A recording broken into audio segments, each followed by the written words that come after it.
बिस्मिल्लाहिर्रहमानिर्रहीम। अस्सलाम वालेकुम। क्या स्टूडेंट्स, उम्मीद है सब ठीक होंगे। तो आज का जो हमारा टॉपिक है, तो इस एक्सरसाइज की तरफ चलने से पहले थोड़ा सा उस बारे में बात कर लें। तो आज का हमारा टॉपिक है कालब का मक्ता,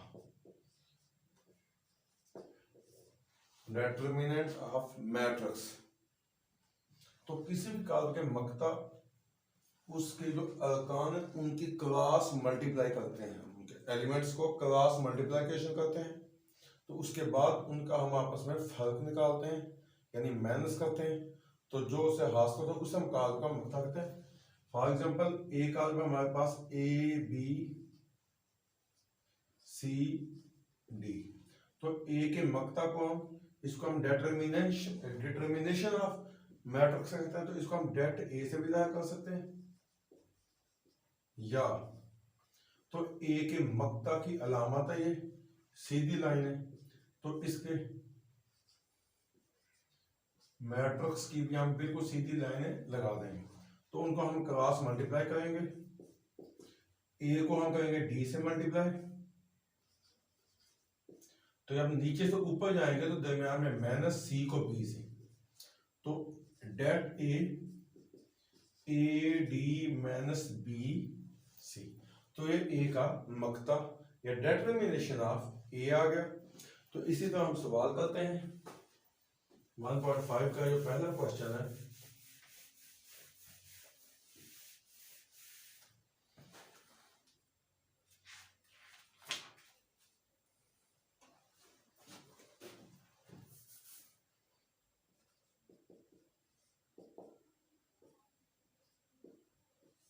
तो इसका मक्ता मालूम करेंगे।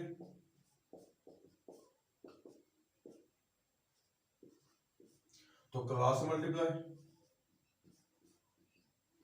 Minus 1 ज़रब 0 minus 2 ज़रब 1।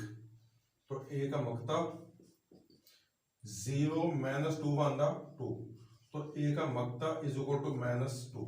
तो ये ए का मक्ता है, इसे हम ए का मक्ता कहते हैं। इसी तरह बाकी भी हम करते हैं। फॉर एग्जांपल,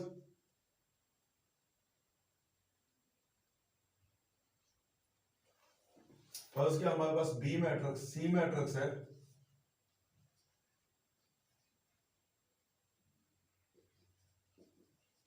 इसका हम मक्ता लेंगे।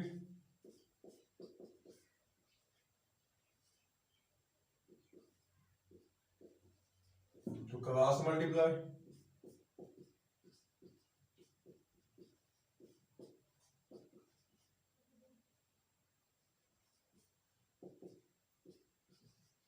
माइनस प्लस माइनस 5, ये सी का मक्ता है। टोटल काल्ब का मक्ते इसी तरह मालूम करते हैं।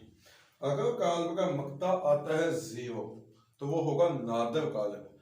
अगर काल्ब का मक्ता 0 नहीं आता वो गैर नादिर काल्ब। अब इसका मक्ता माइनस 2 है, इसका मक्ता माइनस 5 है, तो इनको हम कहते हैं गैर नादिर काल्ब। अगर किसी काल्ब का मक्ता 0 आता है उसे हम कहते हैं नादिर काल्ब। तो ये एक गैर नादिर काल्ब है। इसी को एक्सरसाइज का क्वेश्चन नंबर 2 है।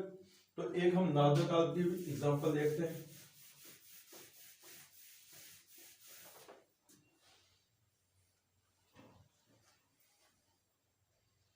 ए काल्ब है 3 6 2 4। क्वेश्चन नंबर 2 का जुज नंबर 1 है। तो डेट ए 3 6 2 4। तो इनको क्रॉस मल्टीप्लाई, 3 ज़रब 4 माइनस 2 ज़रब 6। तो 12 माइनस 12 0। ये ए का मक्ता आ गया 0। ये एक नादिर काल्ब है।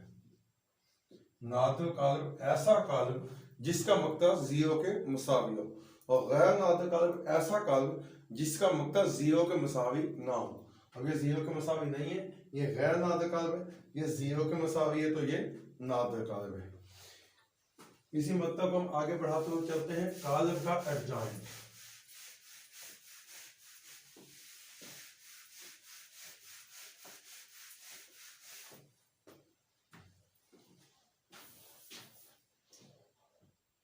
तो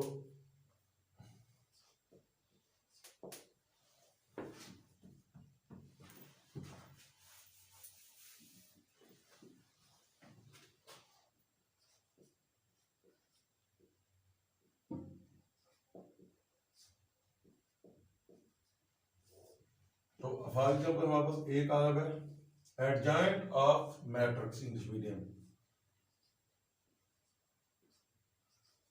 इसलिए जब हम एडजॉइंट निकालेंगे तो इनकी हम प्लेस चेंज कर देंगे और इनकी हम अलामत चेंज कर देंगे। इनकी हम जगह चेंज करेंगे, डी ए की जगह आ जाएगा और ए डी की जगह। अगर ये प्लस है तो माइनस कर देंगे और माइनस है तो प्लस, बी प्लस है माइनस होगा, सी प्लस है माइनस होगा।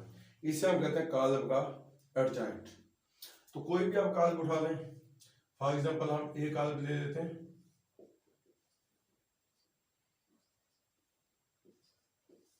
-3 -4, तो हम इसका एडजॉइंट लेंगे। जब इनकी जगह अगर 4 माइनस का वो माइनस का ही रहेगा, 1 जमा का वो जमा का ही रहेगा, इसकी अलामा चेंज, ये 2 जमा का तो माइनस का हो जाएगा और 3 माइनस का तो जमा का, तो ये एडजॉइंट है। उसके बाद जो असल हमारा इस टॉपिक को क्लियर करने का मकसद है, उसका मतलब है कालिब का ज़र्बी मकूस। कि कालिब का ज़र्बी मकूस हम कैसे मालूम करते हैं।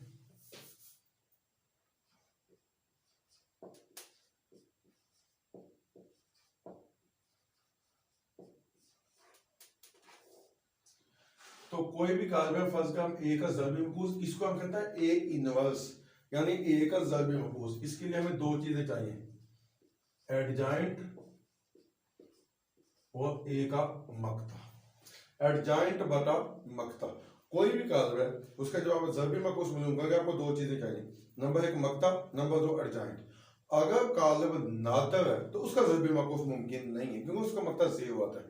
अगर कालिब गैर नादर है तो उसका ज़र्बी मकूस मुमकिन है, क्योंकि अगर वो क्वेश्चन में लिख रहा है कि नीचे दिए गए कालिबों का ज़र्बी मकूस मालूम कीजिए अगर मुमकिन हो, तो मुमकिन की शर्त ही ये है उसकी, क्वेश्चन नंबर 3 है इसी 1.5 एक्सरसाइज का, कि नीचे दिए गए कालिबों का ज़र्बी मकूस मालूम कीजिए अगर मुमकिन हो।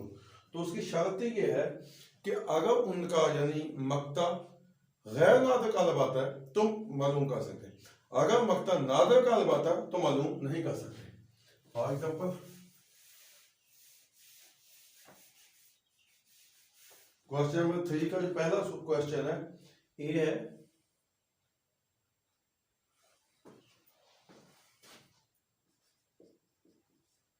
-1320, तो इसका मक्ता मालूम करेंगे, -1320, तो इनको क्रॉस मल्टीप्लाई करेंगे, -1 × 0 -2 × 3, तो 0 -2 3 6 -6।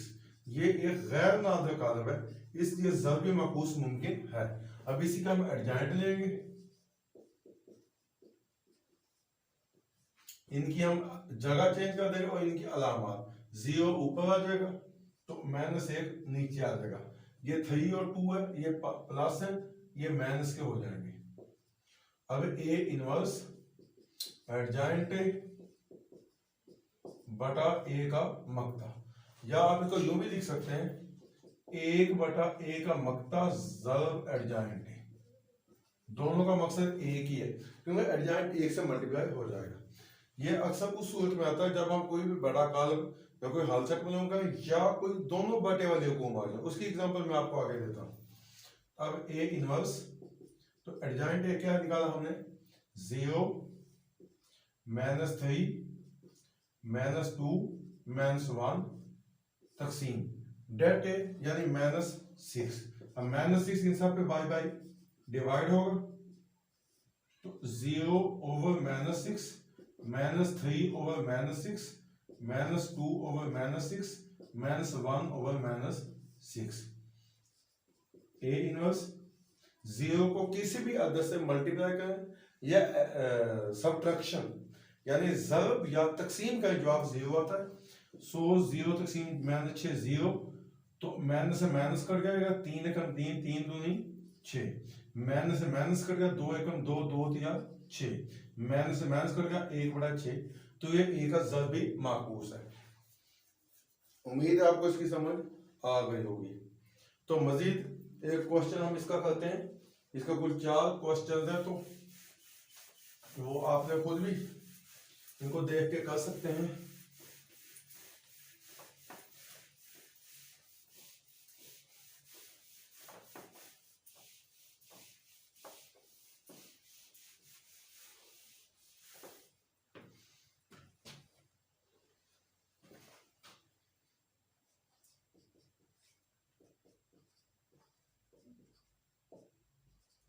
तो ये डी का है हमारे इसका चौथा जूज है क्वेश्चन नंबर 3 का, जूज नंबर 4।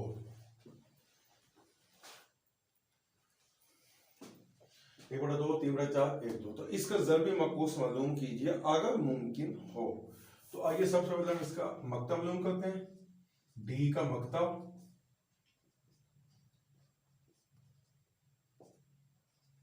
तो असूल वही, डी का मकता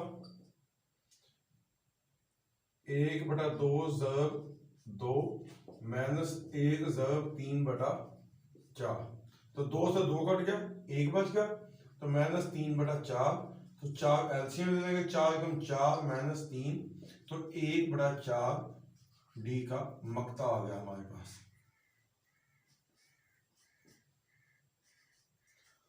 ये एक गैर नादिर काल्ब, इससे इसका ज़रबी मकूस मुमकिन है। अगर ये नादिर काल्ब होता ज़रबी मकूस मुमकिन ना होता। तो आइए इसी का हम एडजॉइंट भी ले लें। एडजॉइंट डी तो 2 ऊपर और 1 बटा 2 नीचे, 3 बटा 4 भी माइनस का हो जाएगा और 1 भी माइनस का, क्योंकि इनकी प्लेस चेंज करनी है, इनकी साइन यानी अलामत और इनकी जगह। सो डी इनवर्स 1 बटा डी का मकता ज़रब एडजॉइंट डी। यहां पे हमें इस कुलिया की जरूरत ऐसे पड़ेगी क्योंकि दोनों बटे में आ गए, मकता भी बटे में और डी के एडजॉइंट के अंदर के एलिमेंट्स भी बटे में। तो अगर हम डायरेक्ट एडजॉइंट डी बटा डी का मकता करते हैं तब भी ठीक है, लेकिन यहां पे हमें आसानी रहेगी। तो 1 बटा 4 तो 2 माइनस 3 बटा 4 माइनस 1 बटा 2। तो इनको 1 बटा 4 है, इसको इन सब पे तकसीम कर देना हमें, क्योंकि बटा या तकसीम एक ही मतलब होता है। 2 तकसीम ये 1 बटा 4, यानी 2 बटा 1 बटा 4 कर दें तभी ठीक है। 2 तकसीम कर दी ताकि हमें इसको हल करने में आसानी रहे। अगर 2 के नीचे बटा लगा के 1 बटा 4 कर दें तब भी ठीक है, वो आपको थोड़ा सा समझने में मुश्किल पेश आ सकती है। इसलिए जब कसूर आ जाए तो बटे को हम तकसीम में कन्वर्ट कर सकते हैं। अब माइनस 3 बटा 4 बटा यानी तकसीम 1 बटा 4 माइनस 1 तकसीम 1 बटा 4 1 बटा 2 तकसीम 1 बटा 4। जब 2 कसूर की तकसीम आ जाए तो तकसीम को हम ज़रब में कन्वर्ट करके अगली रकम की अलामत जगह चेंज कर दें। अब ये 2 तकसीम 1 बटा 4, इसको हम 2 ज़रब 4 बटा 1 भी उल्ट कर सकते हैं। तो माइनस 3 बटा 4 ज़रब 4 बटा 1 माइनस 1 ज़रब 4 बटा 1, तो 1 बटा 2 ज़रब 4 बटा 1। तो इसको अब हम हल करेंगे डी इनवर्स। तो 4 दूनी 8, तो 4 से 4 कट गया, बाकी बचा माइनस 3, तो 4 एकम 4, तो 2 दूनी 4। तो ये इसका ज़रबी माकूस है। तो बाकी के 2 सवाल भी बिल्कुल सेम है। उम्मीद है आपको समझ आ गई होगी। अगर फिर भी आपको किसी किस्म की कोई परेशानी है तो आप कमेंट बॉक्स में हमें अपनी राय दे सकते हैं। और किसी भी सवाल में कोई भी परेशानी हो, लेक्चर के दौरान आपको कोई चीज़ समझ ना आई हो, तो भी आप हमें कमेंट बॉक्स में बता सकते हैं। आप अपनी सजेशन हमें दीजिए, हम उसका ख्याल मकदम करेंगे। तो अगले वो लेक्चर तक के लिए दीजिए इजाज़त। अल्लाह।